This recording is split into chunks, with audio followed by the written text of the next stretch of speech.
Right. So today we're going to be looking into something that's been trending on TikTok. And it's just like fear of catching chlamydia at the gym. Oh, yeah. I don't know if you've seen these videos where people are like terrified Hmm. of getting an STI from like a sweaty gym bench. I have seen a few of those. It's pretty wild. Yeah.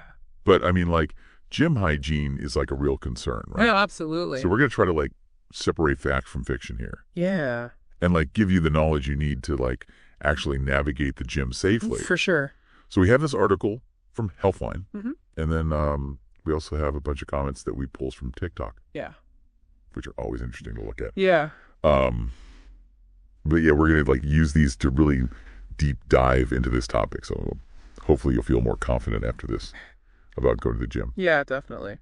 So I guess the whole thing started with this fitness influencer, Jaden. Do you remember him? Oh, yeah, I think so. Yeah, so he posted this video about how he got chlamydial conjunctivitis, which I didn't even know was a thing. And his doctor was like speculating that like maybe he got it from gym equipment. Oh, wow. And that's kind of all it took for like Well, the internet to like explode. yeah, it's crazy how these things can just take off online. Yeah, and like the comments under his video were wild. I bet. People were like, time to cancel my gym membership. Yeah. Like, they need to make STI testing mandatory at the gym. Like, it was intense. Wow.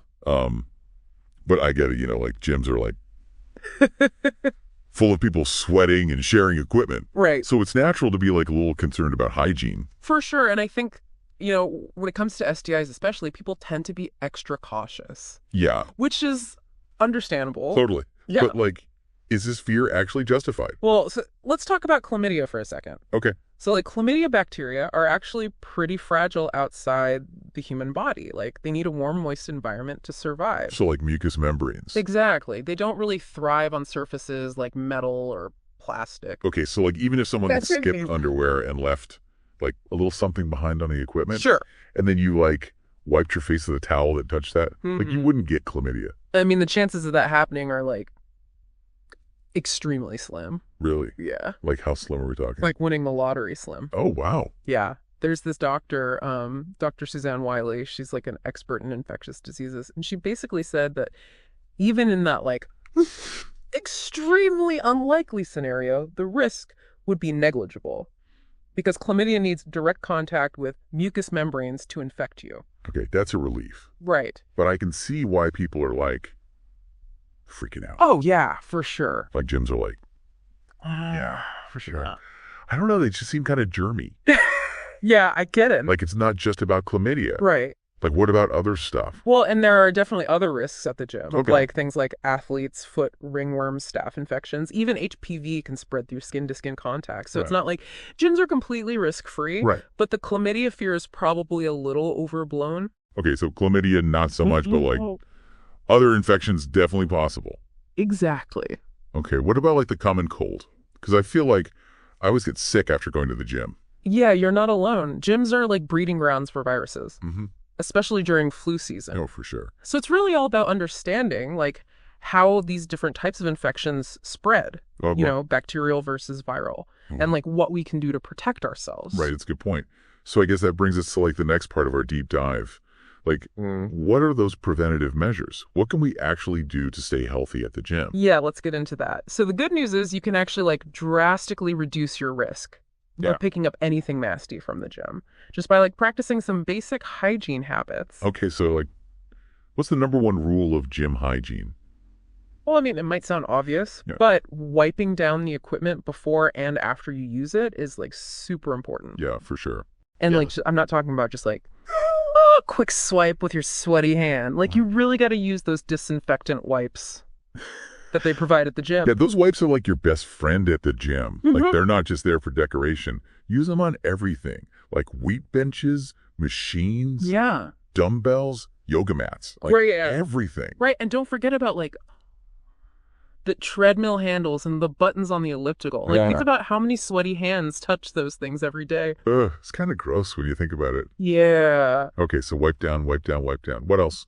Another good tip is to use a clean towel as like a barrier between your skin and the shared surfaces. Oh, that's smart. Yeah, like lay it down on benches, seats, even yoga mats for like extra protection. Okay, so speaking of like skin to skin contact, one of the articles we're looking at mentioned Sharing water bottles as like a potential risk, Hmm. which I thought was kind of surprising. Like, I mean, we all have bacteria in our mouth. Right, but sharing a water bottle is like giving those germs a free pass to a new host. Okay, that makes sense. And plus, like, you never know what someone else might have going on in their mouth, Oh, true. like a cold sore or even strep throat. Okay, that's enough to make me think twice about sharing my water bottle. Yeah.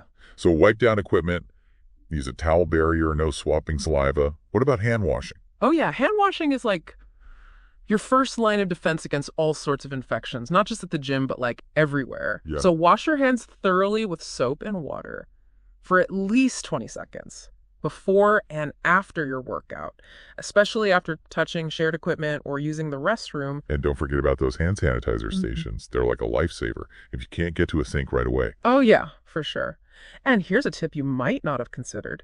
If you have any cuts or scrapes or open wounds, keep them covered with a waterproof bandage. Well, that's a good point. Yeah, it prevents bacteria from getting into your bloodstream and causing an infection. Right. We often focus on like Yeah. preventing germs from getting in our mouths and noses. Yeah, But yeah. we forget about like those other entry points. Exactly. Okay, so we've covered like wiping down equipment, Yeah. using towels as barriers, hand washing, protecting open wounds. Mm-hmm. What about those other infections we mentioned earlier? Like athlete's foot. Oh, yeah, athlete's foot. It's not life-threatening or anything, but it's definitely not something you want to bring home from the gym. No, for sure. So how do we avoid that? Well, the key is to keep your feet clean and dry. Okay.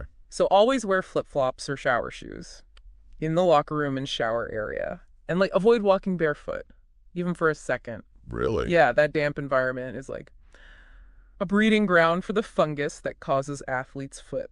Oh, wow. And make sure to dry your feet thoroughly after showering, especially between the toes. Okay, good to know. Right. What about those communal shower areas? Are they like a breeding ground for all sorts of nasty stuff? They can be if you're not careful. All right. Like, remember, bacteria and fungi thrive in warm, moist environments. So Right. always wear shower shoes. And consider bringing your own soap and towel if you're uncomfortable using the communal ones. That's a good idea. Yeah. So we've covered wiping down equipment, using towels as barriers, frequent hand washing, protecting open wounds, being cautious in the shower area. What about those other infections we talked about, like ringworm and staph infections?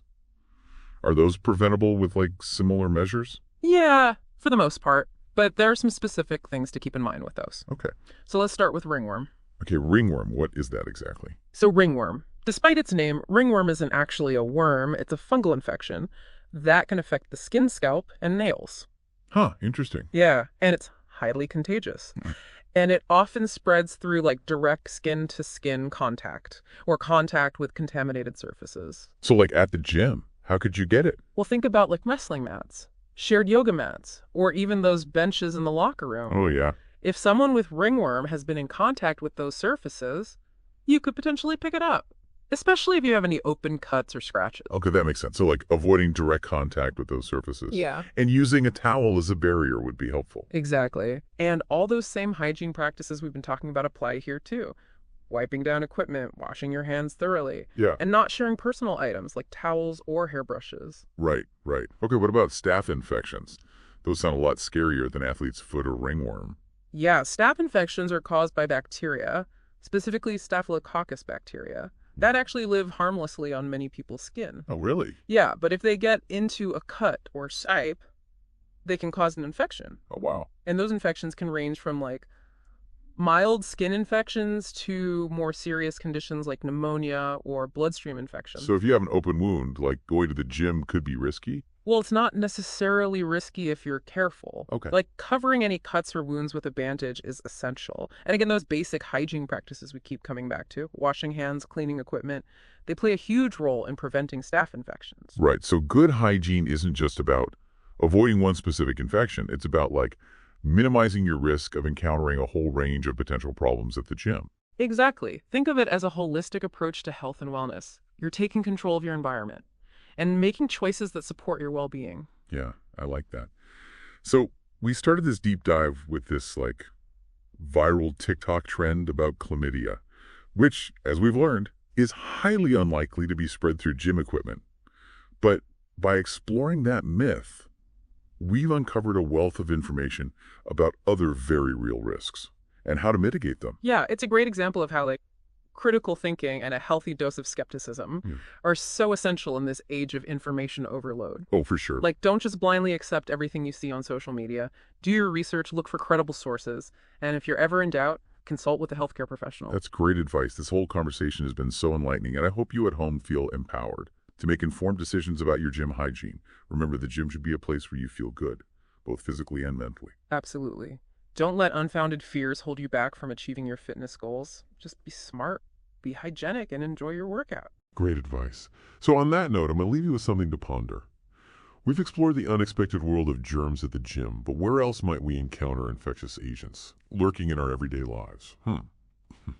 Perhaps on that seemingly harmless escalator handrail or the ATM keypad. It's a thought-provoking reminder that hygiene matters everywhere, not just at the gym. Stay curious, stay informed, and as always, stay healthy.